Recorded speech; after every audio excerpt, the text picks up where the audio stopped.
Hey guys, welcome to another week with Bob and Chris. This week it's a busy week for everybody. Spring is here, and Chris and I actually did do a webinar earlier in the week, and or was it last week? I don't even know anymore. No, it was this week. It was this week. Yeah, it was this week. But one of the things I want to talk about this week, Chris, was we're talking in the green room, and a lot of people think IT is cheap. Think cybersecurity should just be cheap, and we're hearing that. We're hearing people say, "Well, that's too expensive."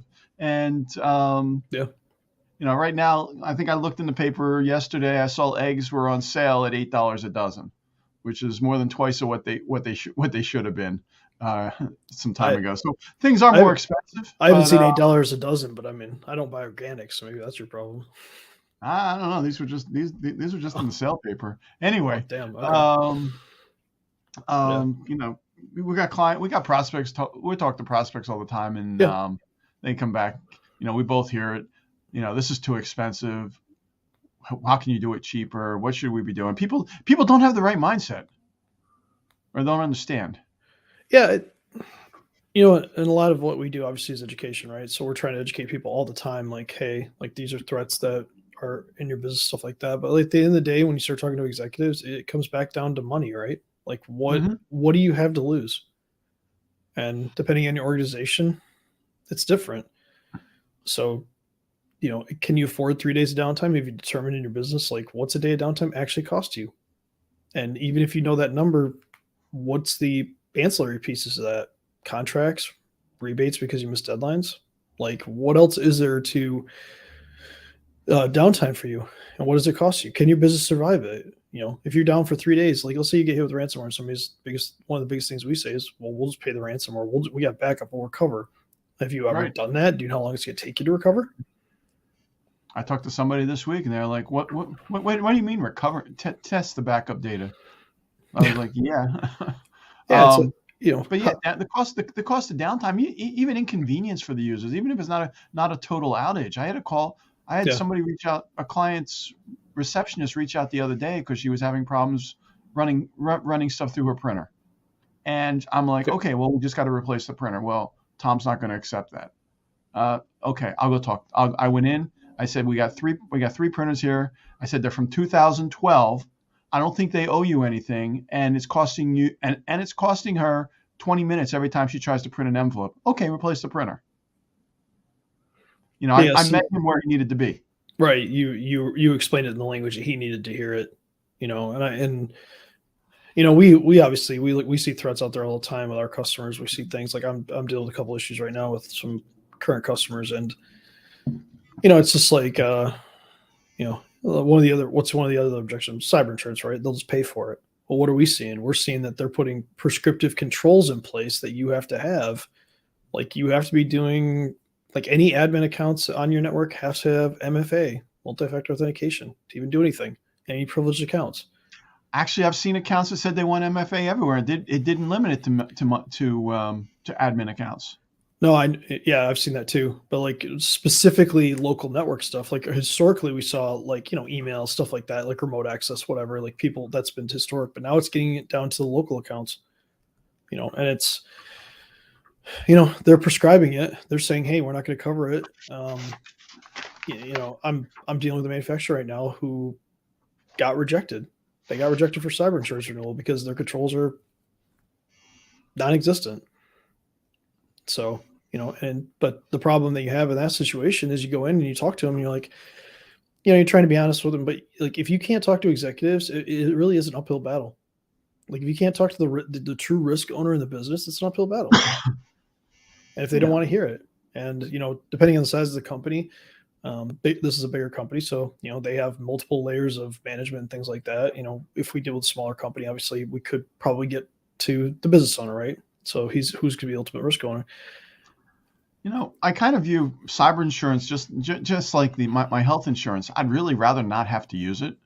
Or when you try to use it, it's a pain in the ass to try to use it, right?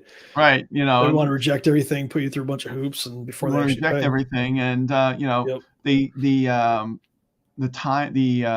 even with cyber insurance, you are going to have a business interruption.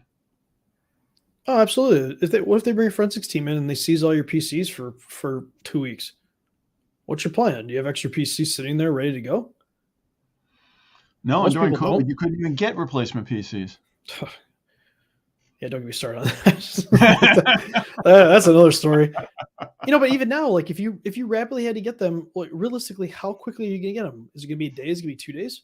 Like if you were to go out and actually, let's say you're a large organization. Let's say you had to go out, and by larger, I mean still small business, but maybe you got to buy 300 PCs. How long is it gonna take you? It's not gonna take a day. It's probably gonna take 3 days. That's 3 days of not being able to work.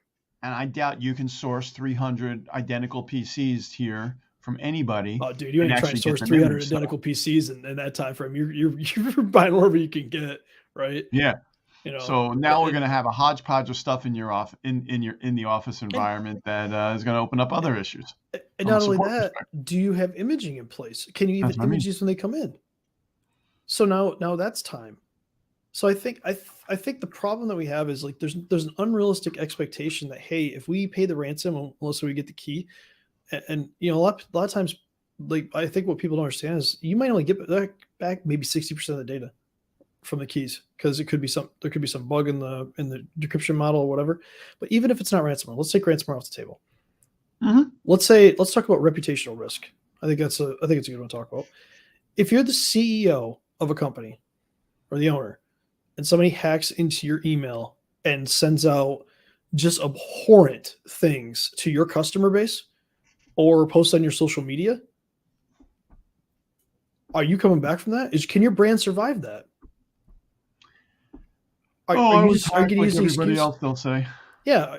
Is that going to be an excuse? And we know that like when people get hit with that stuff, it doesn't just disappear tomorrow. There may be another news story tomorrow, but those people, the stuff that was said, it's going to linger. Not only that, what if they get into your email and then they fire half your company? They send out an email saying that they're fired, and the people are so irritated that they just walk off the job, and even if you apologize, they won't come back. Or what if the CFO gets hit? What if it's a financial situation where the CFO's email gets compromised and then a bunch of money gets stolen and transferred out? Can you survive that? And so to back up for a second, you talk about you talk about just the press related to it. We still have a client that we got back in 2014 who had a data breach. They had to report it everywhere. It still comes up when prospects are doing their due diligence, and that's what was it, 9 years ago? Not 9 years ago. They had actually basically just had an FTP server online that was misconfigured, and there's no statute of limitation for configuration problems. When you delete data, there's no statute of limitations. That's news, and that's going to be news forever. And it had to be reported in 50 states because it had data from 50 states in it. And like I said, it still comes up to haunt people, even though it was technically it was somebody that was trying to save the company a few dollars by backing up to an FTP server that they put up at their house. Yeah, I mean, let's take example LastPass. Look at the reputational hit they've taken.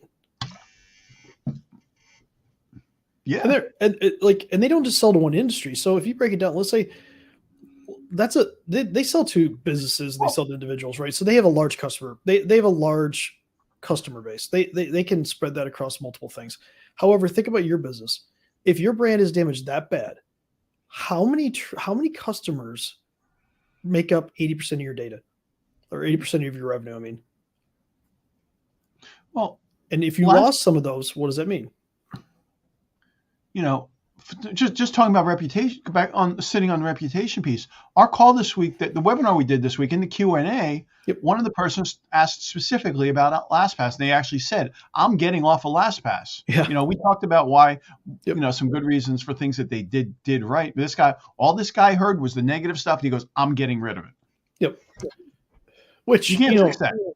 No, and we can talk till we're dead about like.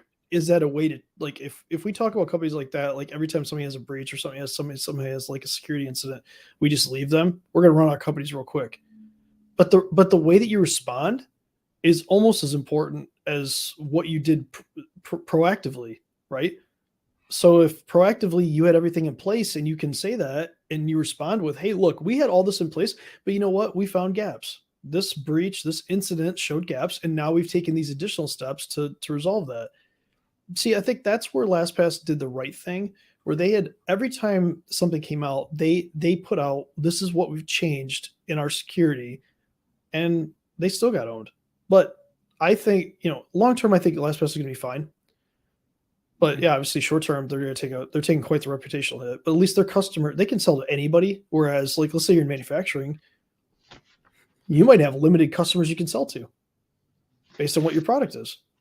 Absolutely. So that reputational hit for you might be death, or it's going to substantially impact you for years. So we've rambled on from being too expensive to cyber insurance to everything. Pay the ransom. Reputation. Should you pay the ransom? Yep. And should I pay the ransom? So what should people be doing today, Chris? I think we should just all turn our computers off and just take after the Amish and just go back to pencil and paper. That seems relevant. Well, if it was going to be a nice day in New Jersey, I would actually say that I could take the Beagle out for a couple miles in the woods. She would like that. I think it's like anything else in life. Like, we have to be prepared. So we have to plan for when things go bad. We have to plan for that. We have to hope for the best, but honestly, we have to plan for the worst. I hate to say that, but that's the truth. Look at your organization, figure out what you got to do, figure out who your threats are, figure out what they could get from you, what is the impact on the business, and put a dollar amount to it. And if you can't put a dollar amount to that, you need to talk to people that can help you with that. And that may be IT, it may not be, because it depends on what business impact is inside, what it is in the business. You may have to talk to somebody else about risk. It might be an enterprise risk situation. So, but I think what Chris is really leading to here is you really need to do a risk assessment to understand what your cyber risk is and where that risk is in your business, because there's things that you don't know in your business. And I know Chris is working with somebody right now who doesn't even know where some of their resources are. And if they had a risk assessment, at least they have a better starting point from knowing what they got. So reach out to both of us here, via email.